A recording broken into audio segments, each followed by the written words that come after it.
Okay, so this control board has been replaced. This one, the customer said that this board here, the maintenance tech came to do a maintenance and he removed this white thing off here. And when he did that, he never shut the power off. So then he fried this board.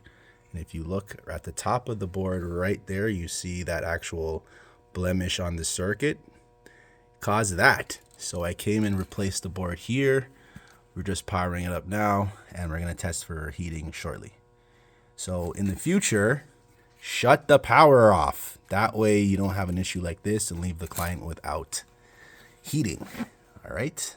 Like and subscribe. Thank you.